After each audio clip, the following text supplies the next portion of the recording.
we're now at the point where they get to make their closing statements. We'll start, I believe we start with Mr. Squadron this time, and you have 5 minutes to make a closing statement. And once again, I want to thank both of you for coming and answering all these questions.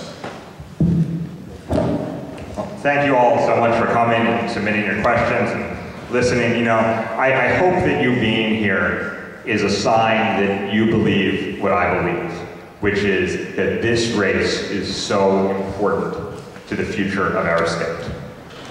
You know, I talked about the fact that over 95% of elected officials, of state legislators, get sent back every 2 years. We know how broken Albany is. We know what's broken in campaign finance. We know what's broken in rules. We know what's broken in ethics. We know what's broken when it comes to accountability and democracy. We talk about that a lot. DFNYC talks about that and beats the drum in a wonderful way on that a lot. The fact is, if we're gonna change it fundamentally, we need to change rules and campaign finance and these other issues, but we also need to create accountability with our elected officials. Unless we do that, we will not see fundamental change in Albany. And if we are able to work together and come together to be victorious in this race, we will be able to change how business is done in Albany, because across the state, people who feel that elected office is their entitlement and not a privilege conferred by the voters in their district will realize that is no longer true. That they need to stand for election, they need to defend their records, and just being for something at election time, whether it's 2 years or 10 years or 20 years, however often someone has the courage and the wherewithal to oppose you, just having been for something isn't enough. You have to have fought for something. You have to have been a leader on something. Now, there's been a lot said today that I disagree with, a lot said today that I think is factually inaccurate, and I'm sure we'll, over the next few months, go back and forth on that. But let's be very, very clear. Senator Connor helped kill the commuter tax, which cost New York City $6 billion. I wouldn't have done it. He voted for that 1997 rent law when a lot of Democrats didn't. He took money from the tobacco lobby and the liquor lobby and voted against the statewide smoking ban, one of only 4 Democrats to do it. There are substantive issue and policy differences here, but this is bigger than that. This is about how we look at our state legislators and what we expect from them. I hope you will join me in expecting more from them. Give me 2 years, give me the chance to show you what hard work and commitment and results can do. And if I'm not successful, throw me out. That's how it works. That's how democracy works. When that doesn't happen, democracy fails. That's why I'm running. I hope you will join me in this campaign. I hope you will support me. I hope DFNYC will endorse me. And together we will change this state, and we will change the quality and tenor of leadership in this district. Thank you so much for coming. You know,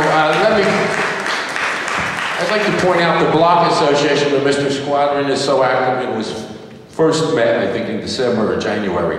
It was formed then. So I appreciate the 4 months of being involved with the Block Association, but it doesn't really add up to the kind of community involvement that many, many people who run for office, including my opponent who was there from 2 years ago, put in many, many years of service in the community.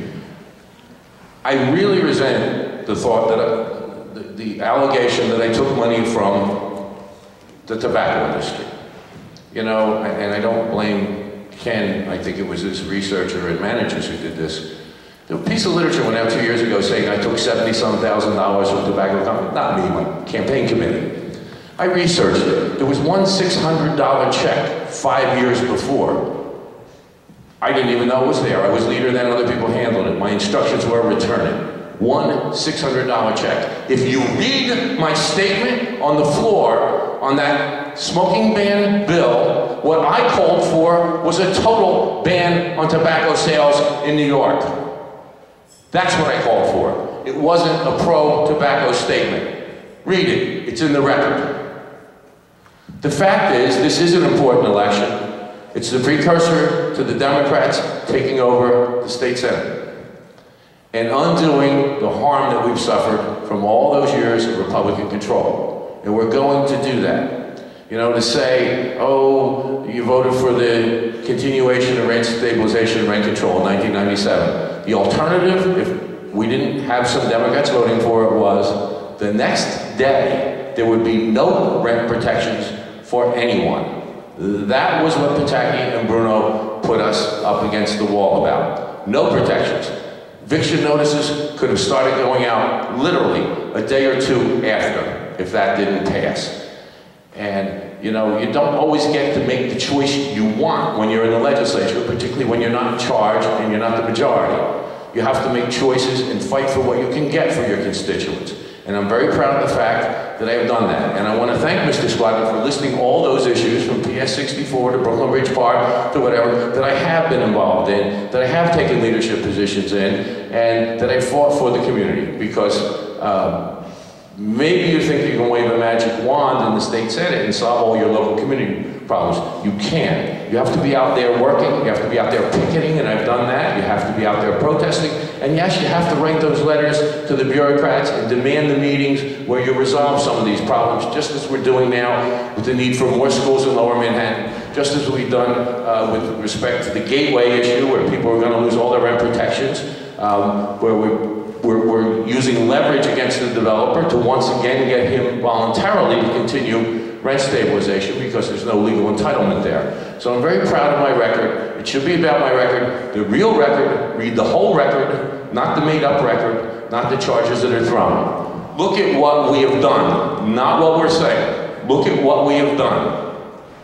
Look at your accomplishments, look at the candidates' actions, not what they say they're going to do. So I want to thank you all for coming. I think it's going to be an interesting race. Hopefully we'll have more forums like this, and I look forward to it. Thank you all. And once again, thank you to both candidates for coming. And remember to get out and vote. Have your friends and neighbors vote as well. So primary is September 9th. Thank you.